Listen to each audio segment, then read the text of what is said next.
The lobby of the prestigious financial firm buzzed with the morning rush. Glass walls gleamed, phones rang, and the aroma of expensive coffee lingered in the air. Amid the crowd, a woman stood quietly, holding her leather briefcase with calm confidence. Her name was Danielle Carter, a black CEO known in business circles for turning failing companies into billion-dollar giants.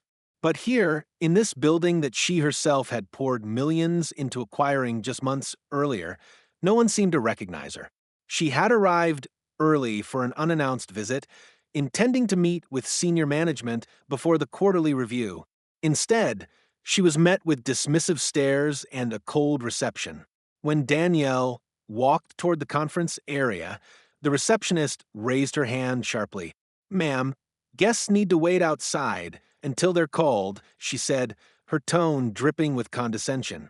Danielle paused, arching a brow. "I'm not a guest," she replied evenly. "I have business here." The receptionist scoffed, clearly not interested in listening. A few junior staff snickered, and one of the managers passing by muttered something under his breath about people wandering in where they don't belong. Danielle stood still, her mind replaying every time she had been underestimated for her skin color, her gender, or her quiet presence. This was nothing new, but this time it was personal. She had bought this company, saved it from bankruptcy, and handed these very employees their paychecks.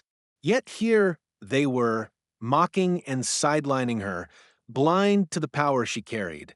For a moment, Danielle considered correcting them, revealing who she was, but instead, she simply offered a polite smile and stepped aside, taking a seat near the glass doors. If they wanted her to wait outside, she would do just that, but not as a powerless guest. She pulled out her phone, typed a quick message, and within minutes, her legal team and board representatives were on their way. Across the lobby, employees whispered and laughed, completely unaware of the storm about to descend. Danielle folded her hands, her expression calm, but her eyes burning with quiet fire. She had given them the rope, and in 7 minutes, they would hang themselves with it. 7 minutes passed like a ticking clock of judgment. The lobby remained oblivious to the weight of what was about to happen. Danielle sat silently, her legs crossed, her phone resting casually in her lap as staff continued to whisper and chuckle. A manager in a tailored suit passed by and eyed her with disdain.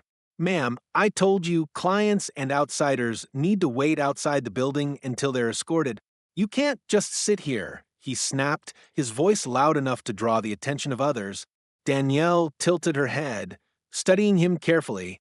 She knew him by name, Richard Collins, Director of Operations.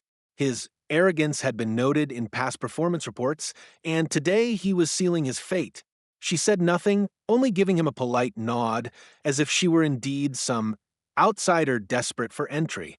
The receptionist smirked triumphantly, as if she had won a small victory by keeping Danielle at bay. But then the doors of the executive elevators opened, and 3 individuals strode in with purpose: her chief legal counsel, her board representative, and her chief financial officer. Their presence alone shifted the atmosphere. They were known faces, people who commanded respect. Richard straightened his tie, suddenly aware of their arrival, but his confusion deepened when they walked directly toward Danielle. "Miss Carter," her attorney said firmly, extending his hand, "everything is in order. We're ready when you are." The lobby froze.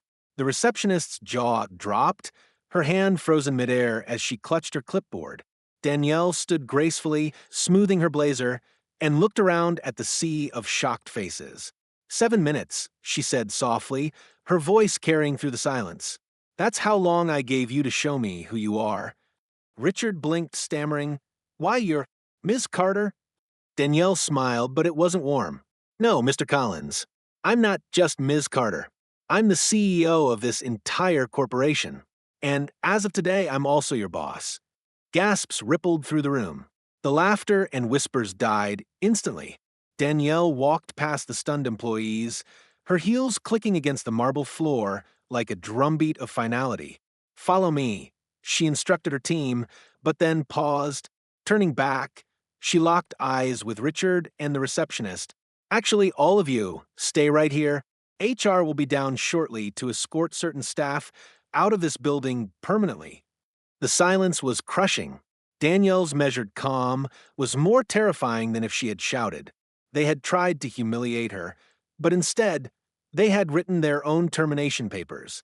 The boardroom was filled with tension when Danielle entered, her team flanking her. The senior executives, who had been waiting, immediately rose from their seats, offering greetings laced with sudden deference. Danielle didn't bother with pleasantries. She walked to the head of the table, placed her phone down, and rested her hands on the polished surface. Before we begin this review, she said evenly, there are matters of conduct that must be addressed. She gestured toward her attorney, who laid out files containing documented complaints, performance issues, and a record of toxic behavior from several managers, including Richard. HR entered moments later, handing Danielle a folder. Inside were incident reports, many describing discrimination, bullying, and dismissive treatment of junior staff. Danielle's lips pressed into a thin line. This culture ends today, she declared, her voice firm and unwavering. One by one, she listed names, individuals who had fostered arrogance, hostility, and prejudice within the company. Richard's name was among the first. His face paled as security quietly entered the room. Effective immediately, your employment is terminated, Danielle said, her eyes never leaving his. You disrespected me when you thought I was powerless. But you weren't just disrespecting me, you were disrespecting every employee who has been made to feel small in this building. That ends now. As Richard and several others were escorted out, the weight of her authority settled in the room like thunder. Danielle then turned to the remaining staff. Leadership is service. Respect is not optional. And no one in this company, regardless of their role, will ever be made to feel lesser again. If anyone has a problem with that, there's the door. Silence filled the room, but it wasn't the uneasy silence of fear anymore. It was respect. Some even felt relief. For too long, the culture had been poisoned by unchecked arrogance, but now they saw a leader who not only demanded excellence, but also fairness. Danielle leaned back, finally allowing a small smile. Now, she said, opening her laptop, shall we talk about the future of this company? The meeting began, but everyone in that room knew they had witnessed something unforgettable. 7 minutes of prejudice had cost careers, but it had also reset the tone of an empire.